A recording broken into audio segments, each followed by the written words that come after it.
안녕하세요. 다들 충격과 경악을 금치 못할 거라는 생각에 이렇게 사연을 보내보게 되었습니다. 여러분들과 나누고 싶은 이야기는 바로 제 예전 시가에서 발생했던 이야기입니다. 혹시 제 지인이 사연을 보게 된다면 바로 저인 줄 알 것 같네요. 그만큼 황당한 이야기거든요. 그럼 시작해 보겠습니다. 때는 제가 아직 30대였던 시절인 6년 전의 이야기입니다. 그때 저는 30대 중반의 미혼 여성이었어요. 작은 중소기업의 인사과 경리로 일하고 있었죠. 한 회사에서 쭉 일하고 있었지만 고졸 취업으로 들어왔기 때문에 그다지 직급은 높지 못했습니다. 물론 급여 수준도 매우 낮았죠. 집안도 참 어려웠기 때문에 쥐꼬리만한 월급에서 부모님께 드리는 생활비를 제하면 돈을 모으는 건 제게 불가능한 수준이었어요. 남들은 30대 중반에 차도 사고 집도 사던데 저에겐 그저 꿈만 같은 이야기였죠. 집은커녕 모아둔 돈도 없었으니까요. 그렇다고 얼굴이 예쁘거나 몸매가 뛰어난 것도 아니었어요. 늘씬하니 예뻐지려면 몸에 건강한 음식을 먹어야 할 텐데 그것도 여유로운 집안에서나 가능한 일이더라고요. 라면이나 인스턴트 식품으로 한 끼를 때우기도 했고 요즘 유행한다는 헬스나 필라테스 같은 건 말도 안 되는 사치였습니다. 그렇다고 뚱뚱한 몸은 아니었지만 그냥 복스러운 수준으로 해둘게요. 어쨌든 돈도 없고 얼굴 몸매도 별로 꾸밀 줄도 모르는 제게 다가와주는 남자는 없었습니다. 친구들과 직장 동료가 결혼을 하고 육아휴직을 반복할 동안 저는 그냥 매일 기계처럼 일만 했던 것 같네요. 그러던 어느 날 제 인생을 바꿀 일이 일어났어요. 거래처와 아주 중요한 미팅이 잡혔거든요.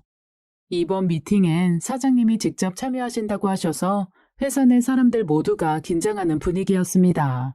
들어보니 저희 회사의 가장 큰 거래처에서 사장님의 아들이 온다더라고요. 저희 회사는 하청업체여서 눈치를 좀 봤습니다. 그래서 아주 반짝반짝 광나게 회의실을 정리했던 기억이 나네요.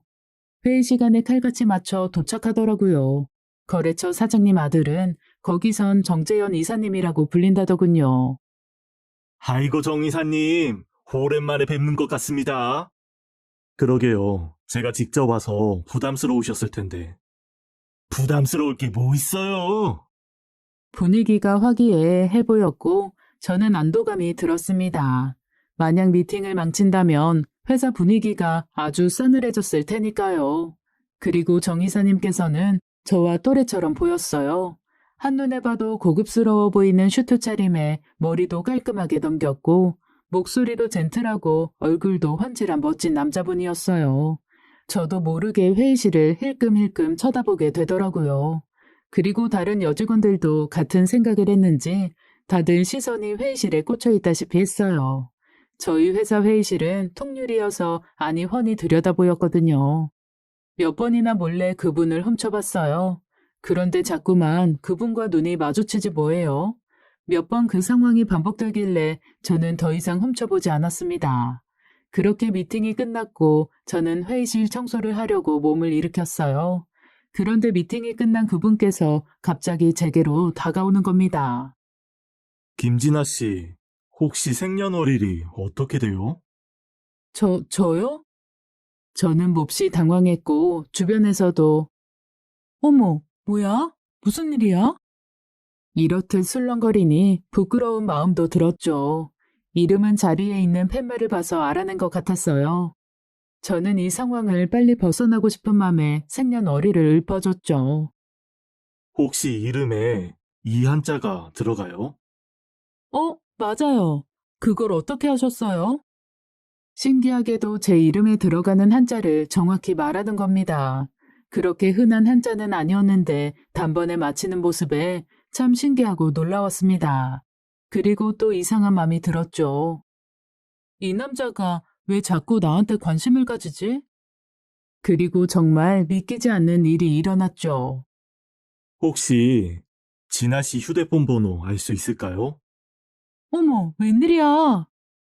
주변에서는 난리가 났어요. 그리고 사장님께서도 진아 씨, 참 착실하게 일도 잘하고 사람 꽤 괜찮아요.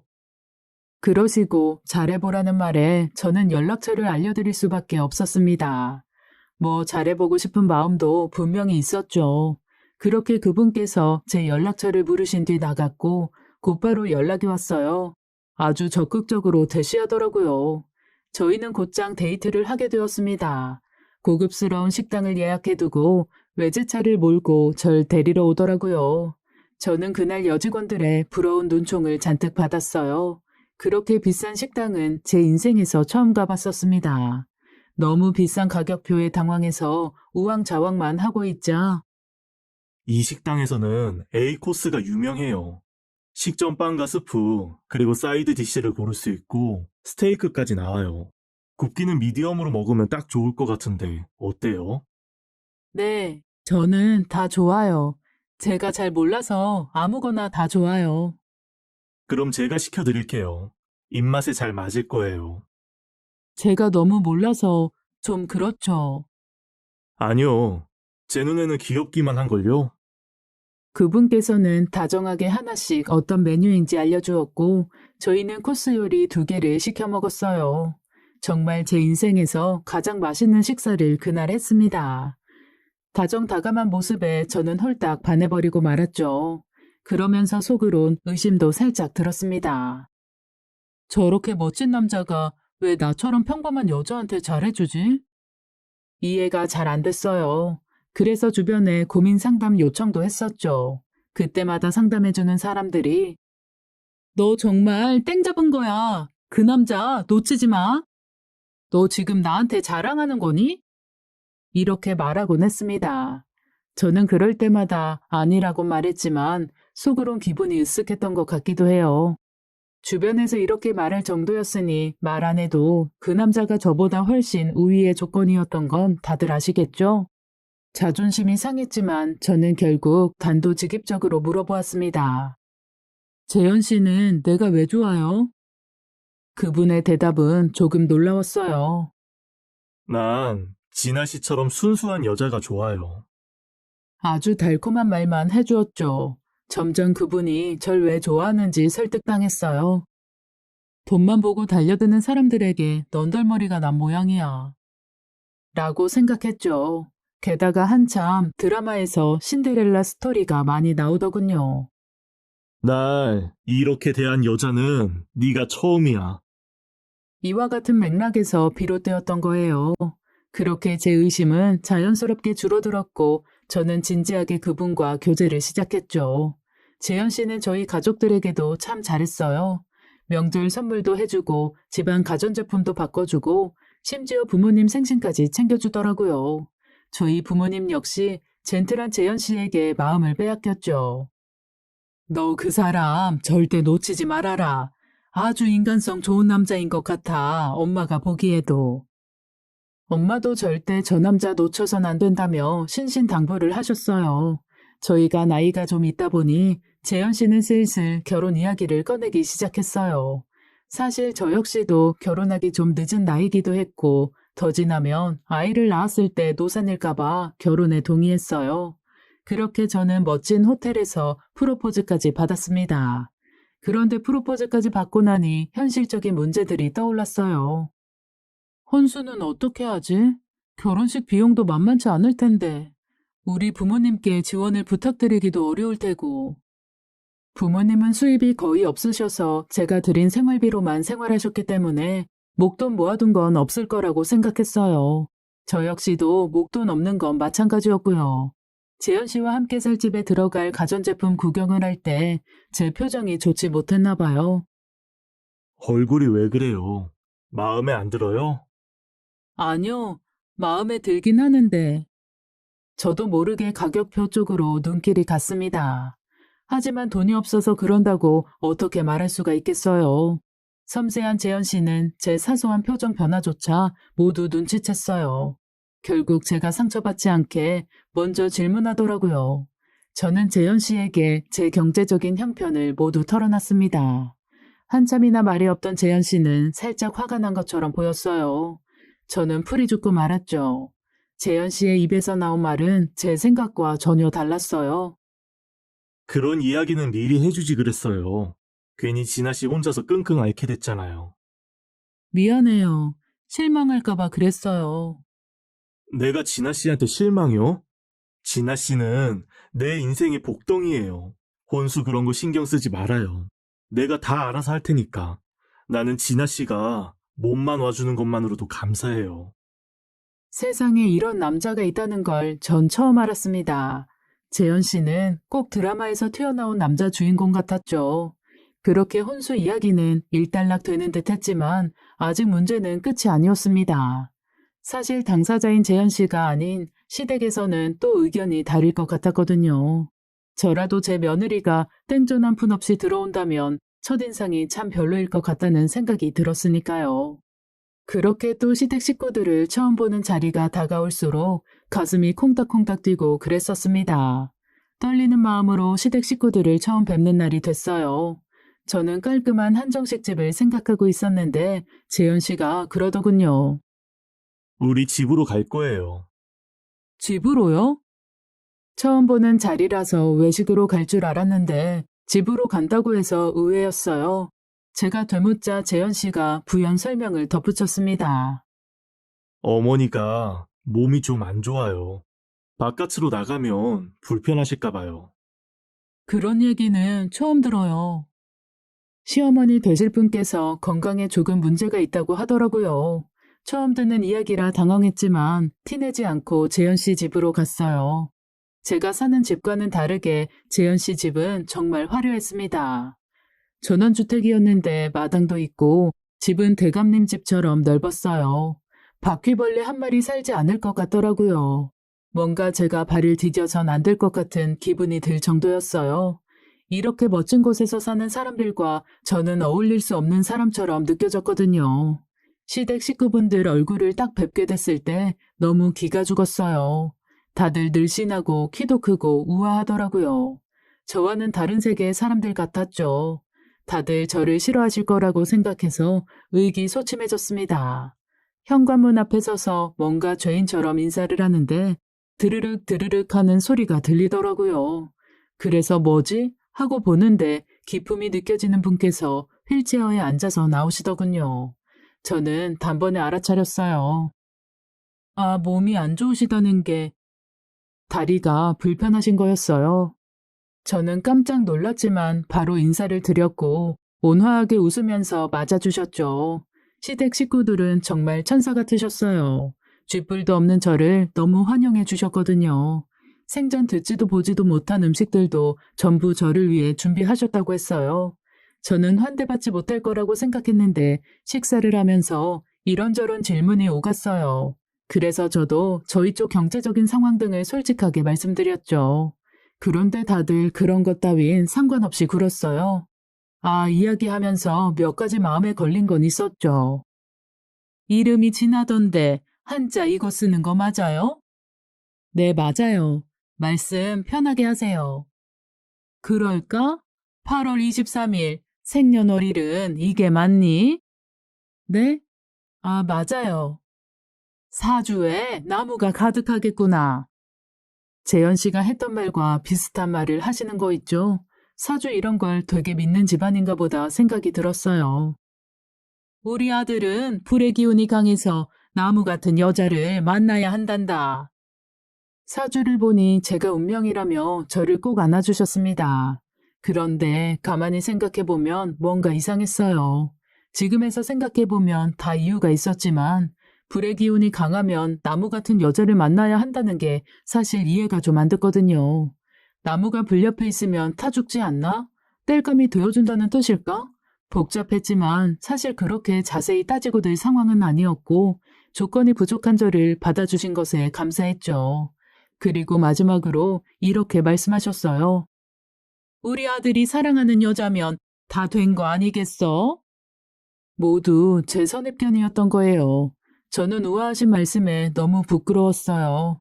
이렇게 완벽한 결혼을 하게 된 것에 대해 감사했고요. 그렇게 저희는 결혼을 하게 되었습니다. 이제 재현 씨는 제 남편이 되었죠. 결혼을 하고 나서도 시집살이는 전혀 없었어요. 오히려 너무 부담스러울 텐데 뭘 오냐고 반찬이나 선물을 보내주실 때도 택배를 이용하시거나 아니면 남편만 불러 전해주시곤 했어요. 배려에 너무 감사했고 주변에서도 진짜 결혼 잘했다고 칭송이 자자했죠. 저 역시도 완벽한 결혼이라고 생각했어요. 한 6개월 정도까진 너무 행복했어요. 결혼하고 나서 말도 놓고 저희 부부는 더욱 친근해졌어요. 갑자기 제게 불행이 닥치지만 않았다면 말이죠. 첫 시작은 별거 아니었어요. 갑자기 제 몸이 조금씩 약해지는 느낌이 들었달까요? 옛날에는 가뿐했을 것들이 점점 힘겨워지는 거 있죠. 언젠가부터 숨이 턱턱 막히고 계단을 오를 때도 잠시 쉬어야 했어요. 그저 운동 부족이라고 생각했죠. 운동을 다녀보는 게 어때? 우리 같이 운동할까? 남편은 일이 무척이나 바쁜 시기였는데 저를 위해서 시간을 내어 운동도 함께 해준다고 그러더라고요. 당연히 기분 좋았죠. 사랑받는다는 느낌이 팍팍 들었으니까요. 그래도 바쁜 남편을 방해해선 안 됐으니까 저는 됐다고 거절했어요. 그랬더니 남편은 비싼 한요가를 끊어주더라고요. 그러면서 하는 말이 같이 다녀주지 못해서 너무 미안해. 라고 하는 거 있죠. 참 자상한 남편이었어요. 저는 남편 덕에 처음으로 운동을 학원에서 배우게 되었죠. 남편은 제가 운동을 다녀온 날이면 꼭 물어보는 게 있었어요.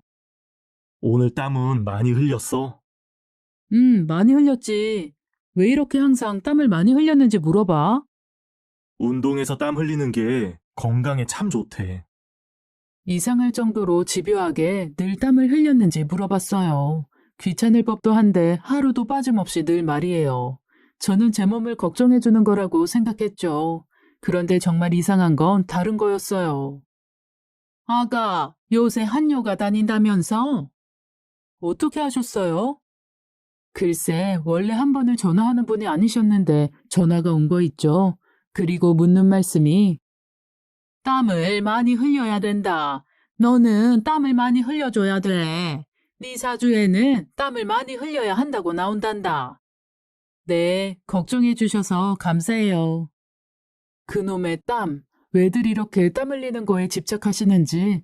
게다가 한요가가 너무 덥고 힘들어서 저는 다른 운동으로 바꿔볼까 하는 생각에 남편에게 말한 적이 있어요.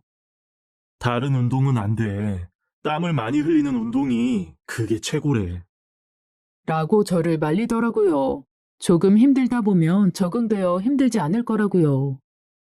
나 아시는 분 와이프도 한요가를 다니는데 그렇게 좋대. 조금만 더 참고 다녀봐. 땀을 쭉쭉 내줘야 해. 넌 별로 다녀보지도 않았잖아, 아직. 그놈의 땀. 그래도 남편 말처럼 땀을 흘리다 보니 몸은 좀 괜찮은 것 같더라고요. 그때부턴 다시 운동을 열심히 하게 됐죠. 그래도 옛날엔 정말 건강했거든요. 갑자기 감기나 눈병 등 면역력 약해지면 걸리는 질병들에 수두룩하게 걸리고 그랬어요. 갑자기 몸의 체질이 변한 것처럼 말이에요. 두통도 항상 달고 살았고 점점 몸이 피곤해졌죠. 그런 제 모습을 보며 남편은 회사 그만두고 집에서 쉬는 게 어때? 우리 아이도 가져야 하는데 어차피 쉴 회사 아니었어? 라고 말했어요. 왠지 제 일을 쉽게 치부하는 것 같아 섭섭한 마음도 들었지만 결론적으로 틀린 말은 아니었어요. 아이를 가지면 육아휴직을 하게 될 거였고 아이가 클수록 엄마의 손이 많이 필요했으니까요. 아이를 낳게 되면 회사는 아마 포기해야 했겠죠.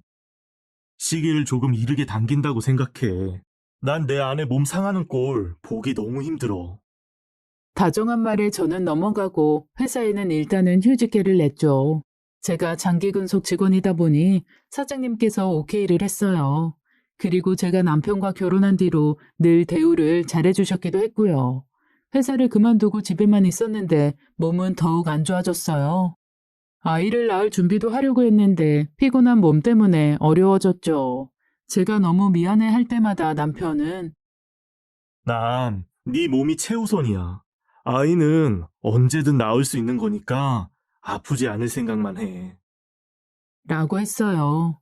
그리고 남편에게 아이를 만들기 위해 부부관계를 제안하면 네 몸이 성치 않는데 이르게 아이 가질 생각 추호도 없어. 제발 부탁이니까 네 몸을 최우선으로 해줘. 나는 다른 거 다 필요 없으니까. 안녕하세요. 이렇게 말해주곤 했습니다. 세상에 이런 남편이 어디 있을까라고 생각했죠. 몸이 안 좋아진 후로 남편과도 가벼운 산보를 많이 다녔는데요. 한 번은 가까운 산으로 등산을 하기로 했어요. 남편이 주말에 시간을 내줘서 함께 등산도 가고 너무 좋았죠. 산 입구까지 차를 타고 이동하기로 했어요. 그런데 조수석에 앉은 저를 보고 남편이 평소엔 안 하던 행동을 하더군요. 조수석 에어백을 계속해서 확인하고 안전벨트도 쭉 당겨보고요. 원래는 안 그랬었는데 그날따라 조심해야 한다는 말을 자꾸 했죠. 그런데 그날 차 사고가 났습니다. 큰 사고는 아니고 경미한 수준의 사고였어요. 그런데 남편이 했던 행동과 맞물려 왠지 소름이 끼쳤달까요? 꼭 사고가 날 걸 알고 있는 사람 같은 행동. 심지어 남편은 전혀 다치지 않았고 저만 조금 다쳤어요. 남편은 자기 안전벨트나 에어백에 신경도 안 쓰고 오로지 제 것만 봤어요. 그런데 남편은 전혀 다치지 않고 저만 다치는 사고. 찝찝한 일은 계속해서 이어졌습니다. 이런저런 사소한 사건 사고들이 진짜 많았어요. 길거리에서 넘어지는 건 다반사였고요. 이런저런 다치는 일이 되게 많았어요. 계단에서 굴러 떨어지는 사고도 있었죠. 그래서 한참이나 다리에 깁스를 하는 일도 있었답니다. 평생 살아오면서 이런 일이 없었는데 갑자기 짧은 시간 동안 이런 사고들이 연달아 터지니 정말 이상했어요. 그리고 남편의 수상한 점들은 계속됐어요. 오늘 해가 지기 전에 꼭 산책 다녀와. 남편이 이런 말을 할 때면 꼭 그날은 제가 다쳤어요. 크게 다친 건 아니지만 산책하다가 멍이 든다든지 그런 류요. 저는 저를 걱정해서 한 말이라고 생각했기 때문에 자질구레한 얘기는 하지 않았어요. 그런데 남편은 이미 제가 다친 걸 알고 있는 사람 같았죠. 그러다 어느 날 정말 큰 사건이 한 번 터졌어요. 계속해서 수상한 느낌이 들던 와중이었죠. 이번 주말에 어머님 아버님 뵈러 갈까? 갑자기? 남편은 당황하더니 됐어. 몸도 불편하신데 성가시 하실 거야. 요즘 건강도 많이 안 좋으셔서 누워만 계셔. 라고 말했어요. 꼭 시댁이 어떻게 사는지 보여주기 싫어하는 것처럼 말이죠. 그때까지만 해도 저는 그게 남편의 배려라고만 생각했어요. 하지만 저는 왠지 직감적으로 시댁에 가야 할 것 같은 기분이 들었죠. 저는 남편 몰래 과일 세트를 사들고 시댁으로 향했어요. 띵동. 초인종을 누르니 누구세요? 하는 소리가 들렸고 그 뒤에 철컥 문이 열렸죠. 저는 열린 현관문 뒤로 놀라운 광경을 목격하게 되었습니다. 누구세요? 처음 보는 정말 예쁘고 기품 넘쳐 보이는 젊은 여자가 있는 거예요. 제가 놀라서 묻자 그 여자분은 당황하신 얼굴로 어쩔 줄 몰라 했죠. 그랬더니 뒤이어 시어머니가 나오셨어요. 어머, 얘가 여길 왜 왔어? 분명히 남편이 시어머니께선 요즘 건강이 안 좋으시다고 집에만 누워만 계신다고 했었는데 시어머니의 혈색이 정말 너무 좋아 보이는 거예요. 게다가 무슨 즐거운 이야기를 그 여자와 나누고 있었는지 얼굴에는 아주 한박 웃음이 가득했죠. 그리고 시어머니의 당황한 태도도 너무 신경 쓰였어요. 그리고 더 웃긴 사건이 터졌죠. 어머니! 어머니! 문 좀 열어주세요! 시어머니가 갑자기 문을 쾅 닫아버리는 거 있죠. 저는 문전박대까지 당했습니다. 제 모습을 본 어머니가 아주 빠르게 현관문을 닫아버리더군요. 어찌나 힘이 좋으시던지 그 앞에서 놀라운 광경에 계속 문을 두드렸지만 절대 열어주지 않으셨습니다. 너무 이상하잖아요. 계속 제게 사건 사고가 끊이질 않던 일, 그리고 알 수 없는 여자의 정체와 며느리는 전대, 문전박대까지 당하고 이런 일들이 반복되다 보니 기분이 너무 찝찝했어요. 게다가 제가 처음 보는 그 여자는 대체 누구였던 건지 저는 집으로 돌아가 남편을 기다렸지만 어찌된 일인지 남편은 그날 집에 들어오지 않았습니다. 깜깜한 새벽, 저는 미친 사람처럼 온 집안을 뒤졌어요. 그리고 아주 이상한 서류 한 장을 발견하게 되었습니다. 바로 제 신상 정보가 쓰여있는 문서였어요. 뒷조사라고 할까요? 저는 태어나서 그런 문서를 처음 받기에 어안이 벙벙했죠. 문서에 적힌 날짜를 보니 저를 만나기도 전이더군요. 거기엔 제 생년월일, 사주, 이름풀이 등등 모든 것이 다 쓰여 있었어요. 저희 어머니 아버지의 사주까지도요. 저조차 모르는 것들을 어떻게 남편이 가지고 있었던 걸까요? 저는 그 서류들을 전부 챙겨 친정으로 갔어요. 그리고 부모님께 그간 수상했던 정황들을 모두 말씀드렸죠. 처음에는 두 분도 말도 안 된다며 믿지 않으셨지만 점점 제 말에 설득되셨어요. 엄마는 무당을 그렇게 찾아다니는 저희 이모에게 전화를 거셨습니다. 지금 진아한테 이런 일이 일어났는데 어찌 된 일인지 알아볼 수 있겠니? 이모는 하시는 일 때문에 아는 무당이 많으세요. 그래서 저도 그 길에 합류하게 되었죠. 다음날 저는 찾아간 무당에게 찝찝했던 것들을 다 털어놨습니다. 남편과 시댁에서 땀에 집착했던 일, 자잘한 사건 사고가 끊이질 않던 일, 저희 시어머니 집에 있던 여자 등등 몽땅 다 말했습니다. 그리고 저는 청천벽력 같은 말을 들었어요. 미련한 것, 너는 그 집안에 팔려간 게다. 네? 팔려가다니요? 대체 그게 무슨 말이에요? 그 집안에서 시켰던 일들을 보니까 알겠네.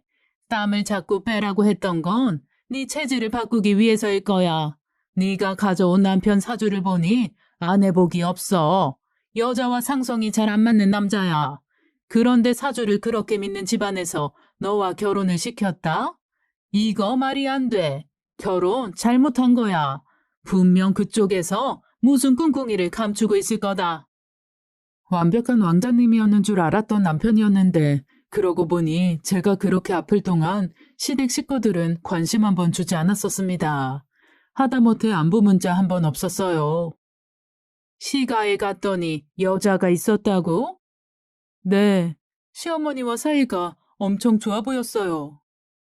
제가 그 여자와 마주친 순간 문전박대 당했다는 말에 무당은 눈을 치켜뜨며 박수를 짝 치더라고요. 내가 봤을 땐 그 여자가 네 남편의 진짜 연인일 가능성이 크다.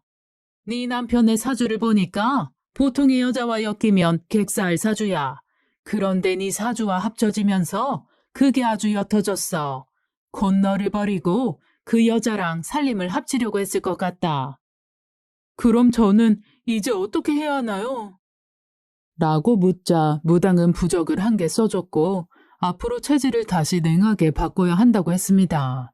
체질을 원래대로 바꿔놓는 것부터 시작해야 모든 게 다시 본래의 자리로 찾아간다더군요. 모든 진실을 들은 저는 실성했습니다. 헛웃음이라고 할까요? 계속해서 피식피식 웃음만 나더군요. 사람이 왜 미칠 때 실실 웃기만 하는지 그때 알았습니다. 어쩐지 집안도 조건도 모든 게 기울어지는 제게 왜 그렇게도 잘해줬는지 이해가 안 됐었는데 무당의 말을 들으니까 언뜻 갈피가 잡히는 것 같았어요. 일단 그 여자를 알아봐야 할 것 같았죠. 눈에 뵈는 게 없던 저는 그 길로 시댁에 찾아갔습니다. 아무리 초인종을 눌러도 사람이 나오지 않았어요. 저는 차분히 현관문에 대고 말을 했죠. 대충 들을 얘기 다 듣고 왔으니까 문 열어주세요. 그러자 현관문이 살짝 열리더라고요. 그 안에 빼꼼 눈만 보이는 그때 봤던 그 여자, 오늘도 있는 걸 보아하니 그냥 시댁에서 아예 살고 있었나 봐요. 얘기 좀 할 수 있어요? 그 예쁜 여자가 망설이더니 조심스레 고개를 끄덕였고 저희는 시댁 근처에 카페로 이동했어요. 그 여자는 한참이나 말이 없더군요. 제 남편이 진짜 사랑하는 사람이 그쪽이고 저랑 결혼해서 좀 있으면 그쪽과 결혼할 수 있으니 시댁에서 조금만 기다려달라고 한 거 맞죠? 제 말에 여자는 어떻게 그 사실을 알았냐는 얼굴을 했어요. 눈이 잔뜩 커진 채로 말이죠. 대답을 듣지 않아도 들은 것 같았어요. 그 여자는 조심스레 말을 이었습니다. 저도 이렇게까지 하고 싶지 않았어요. 그간 양심에 찔려 잠도 안 오고 그래서 말해드리는 거예요. 어머님께는 제가 말했다고 하지 않으셨으면 좋겠어요. 그리고는 그간 숨겨져 있던 엄청난 진실을 들을 수 있었어요. 그러니까 시어머니가 젊었을 때부터 믿고 맡기던 무당이 있었대요. 다리 역시 그 무당 덕에 죽지 않고 다리만 그렇게 되셨다고 죽을 뻔한 적도 수차례인데 무당 때문에 살았다더라고요. 그 무당에게 돈도 갖다 바치고 해달라는 거 다 해준대요. 그리고 남편과 여자는 사랑에 빠져 결혼을 하고 싶다고 했다네요. 근데 둘이 결혼하려고 하자 무당이 기겁을 하면서 시어머니를 말렸대요. 남편이 그 여자와 결혼하면 음기에 먹혀 길에서 객사할 사주라나 뭐래나. 그래서 시어머니가 극심히 반대했는데 둘이 아주 좋아 죽었다네요. 자식 이기는 부모 없다잖아요. 어쩔 수 없이 시어머니가 무당에게 방법을 묻고 다녔대요. 그러자 무당이 딱 한 가지 유일한 방법을 알려줬다고 합니다. 그게 바로 저였던 거죠. 이름에 특정 한자를 쓰고 특정 사주의 여자와 결혼해서 인연만 유지한다면 무슨 불운과 애군이 그 여자에게 옮겨간다고 저한테 온갖 더러운 기운들을 옮겨버리고 자기네들은 행복하게 2년 뒤 결혼식을 올릴 작정이었다고 하더라고요. 그러니까 저는 이용만 당하다가 버려지는 역할이었어요. 화가 나서 참을 수가 없었고 저는 시어머니 집안에 있는 거 맞아요? 어디 있어요 지금? 잠깐 외출하셨어요. 곧 돌아오실 거예요. 비켜요. 당신이 아니라 그 사람한테 따져야 할 일이니까. 저기요! 저기요! 내연녀는 제발 못 들은 척 해달라고 제게 사정사정했지만 눈 돌아간 상태에서 그런 말이 들릴 리가 없잖아요. 저는 다시 시댁에 찾아갔고 현관문을 발로 뻥뻥 차댔어요. 문 열어! 다 들었으니까 문 열라고! 미친 사람처럼 고래고래 소리 지르니까 문을 열어주더라고요. 동네 사람들에게 부끄러웠나 봅니다. 시댁에는 남편이 있었습니다. 어떻게 그럴 수가 있어? 나한테 어떻게 그럴 수가 있냐고! 무슨 소리를 하는 거야, 지금? 다 알고 왔어. 나랑 2년 동안 살다가 나 버리고 네 잘난 내연녀랑 다시 결혼해서 하하호호 하려 했다며? 남편은 놀라 헉소리를 내더군요. 아주 곤혹스럽다는 얼굴을 하면서요. 저는 참지 못하고 현관문 옆에 장식된 화분을 바닥으로 던져버렸어요. 화분은 산산조각 났고 사방팔방으로 유리가 튀었죠.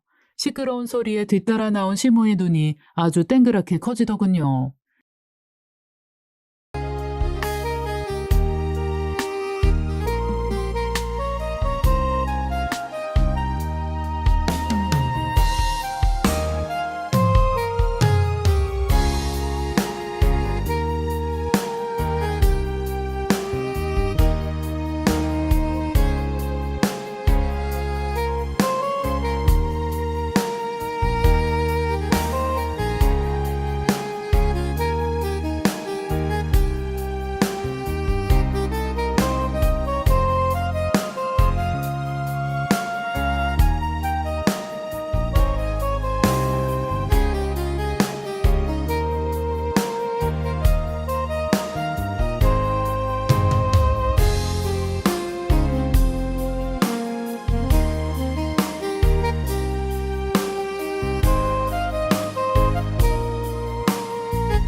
그날은 얼굴빛이 더 좋아 보였어요.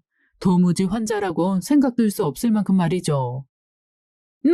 너 지금 이게 예의 없게 무슨 짓이니? 예의? 저는 코웃음을 치며 말했어요. 어디서 니들이 예의를 운운해? 지금 그쪽 네들이 그럴 자격이 있다고 생각해? 지금 그게 무슨... 나 다 듣고 왔다고. 나를 이용해서 네 아들 사주 바꾸려고 했다며? 그때 봤던 그 여자가 진짜 네 아들 애인이라며? 시어머니는 전곡을 찔렸는지 아무 말도 하지 못했습니다. 저는 더욱 화가 나서 깨져 있던 화분을 또 발로 찼어요. 그랬더니 유리 파편이 시어머니 쪽으로 살짝 튀었나 봐요. 그러자 아주 불호령이 떨어지더군요. 정신 나갔어? 우리 엄마한테 뭐 하는 짓이야? 당장 우리 집에서 나가! 저는 남편에게 몸을 잡혀 시댁에서 쫓겨나고 말았습니다. 이대로 이혼할 수도 있었지만 저는 너무 분노로 가득 찼고 어떻게든 이 빌어먹을 집안에 복수해야겠다는 생각이 들었어요. 저는 그 길로 전단지를 만들기 시작했습니다. 격리로 일했던 탓에 이미지 파일 하나 만드는 건 식은 죽 먹기였죠. 저는 그간 시댁에서 무슨 짓을 했는지를 적어 내려갔습니다. 그리고 헤드라인에 시댁 회사의 이름과 시아버지 이름을 아주 크게 적었죠. 그리고 그들이 사는 곳 주변에 전단지를 모두 붙였습니다. 전원주택 단지였기 때문에 동네 주거 인구가 별로 없었고 금세 소문이 났던 모양인지 남편에게 전화가 왔죠. 대체 우리한테 왜 이러는 거야? 그게 네 입에서 나올 말이니? 그러는 너네 나한테 왜 그랬는데? 그거에 대해선 정말 미안해. 하지만 이미 돌이킬 수 없게 된 일이야. 나도 미안하게 생각해. 나도 어머니가 하라는 대로 한 것뿐이라 잘 몰랐어. 이렇게 심할 줄은. 무당한테 가끔 전화와서 아내를 바깥으로 내보내라길래 내보냈는데 네가 찰가상 정도로만 다쳐오니까 그냥 괜찮다고 생각했었던 거야. 남편이 그간 제게 산책하고 오라고 말한 날이면 제가 어디든 꼭 다쳤던 것도 몽땅 밝혀지게 됐습니다. 보상해 달라는 대로 다 해줄게. 그러니까 이런 테러적인 행위는 그만해줄 수 없겠어? 어머니가 스트레스가 너무 크셔. 아주 효자답셨던데요. 저는 그래? 내 정신적 피해 보상 전부 금전적으로 배상해. 그리고 네 외도 생활로 결혼은 쪽난 거니까 난 위자료도 제대로 받아야겠어. 그래, 하라는 대로 해줄 테니까 이제 테러는 그만둬. 너 때문에 우리 이사 가야 할 판이니까. 보상이나 하고 말해. 뚝 전화를 끊었고 거액의 보상금을 요구했습니다. 시댁은 금전적으로 풍족했기 때문에 저는 거액이라고 생각했던 돈도 오케이 하더군요. 그리고 시댁은 이사까지 가게 되었습니다. 이미 소문이 날 대로 나버렸으니 부끄러워서 살 수 없었겠죠. 그리고 한참 제가 미친 사람처럼 소리를 지르며 시끄럽게 해댔으니 이혼까지 마무리하고 시댁과 모든 인연이 끊기게 되었습니다. 하지만 고작 돈을 받았다고 저의 인생을 말아먹은 집안을 용서할 수 없었죠. 바보 같게도 남편은 저로 인해 사주가 바뀐 줄로만 철석같이 믿고 있었죠. 그 후로도 무당을 찾아가며 제가 어떻게 해야 하는지 이야기를 들었습니다. 저는 일단 체질을 바꾸는데 노력을 가했고 부적도 참 여러 가지 썼습니다. 체질을 냉하게 바꿔야 한다는 말에 한겨울에도 얼음장 같은 물로 샤워를 해야만 했죠. 지금에서야 간략히 말하지만 이때 정말 힘들었습니다. 매일 눈에서 피눈물을 흘리는 각오로 임했으니까요. 미친 짓 같아 보일 수 있겠지만 오로지 제 마음속엔 복수밖에 없었습니다. 제가 점점 몸을 회복하고 건강해지자 무슨 변화가 있었나 봐요. 갑자기 남편에게서 연락이 오더군요. 도대체 무슨 짓을 한 거야? 그럼 내가 순순히 이 불운을 안고 갈 줄 알았니? 멍청한 것도 유분수지. 남편은 처음엔 제게 고함을 지르고 난리가 났었습니다. 하지만 시간이 지날수록 이건 아니다 싶었는지 만나자고 하더군요. 내가 너무 잘못했다. 제발 나 좀 살려주라. 어머니 아시는 무당이 그러는데 괜히 2년도 못 채워서 내 사주가 더 박복하게 꼬여버렸대. 이대로 있다간 나 정말 죽을지도 몰라. 라고 무릎 꿇은 채 빌더라고요. 들어보니 저와 이혼한 후 남편의 사주팔자가 심해졌다고 합니다. 원래 인연을 제대로 채워서 남편의 사주를 바꿨어야 했는데 중간에 그만둬버려서 오히려 사주가 더 박복하게 꼬였다더라고요. 시어머니는 다 자기 잘못이라고 끙끙 앓고만 있다던데요. 근데 제가 상관할 바는 아니잖아요. 남편은 제발 돌아와 달라고 빌더군요. 2년을 채우지 않아도 된대. 앞으로 6개월 정도라도 불운을 감소시켜 줄 거래. 그러니까 제발 잠깐만 옆에만 있어줘. 나 진짜 그 여자와 결혼해서 행복하게 살고 싶어. 어? 도와주라. 제게로 불운을 옮기지 않아도 된다는 말을 하면서요. 그전에는 온갖 불운을 다 옮겨놓고선 이제 와서 말을 바꾸다니 제가 옆에 존재하기만 해도 불운이 조금은 감소할 수 있었는데 시댁이 욕심을 부렸던 거죠. 게다가 하는 말 꼬락선이라곤 제 앞에서 그 여자와 행복 운운하는 걸 보니 황당할 따름이었죠. 당연히 저는 그 제안을 보란 듯이 뻥 쳐버렸습니다. 안녕하세요.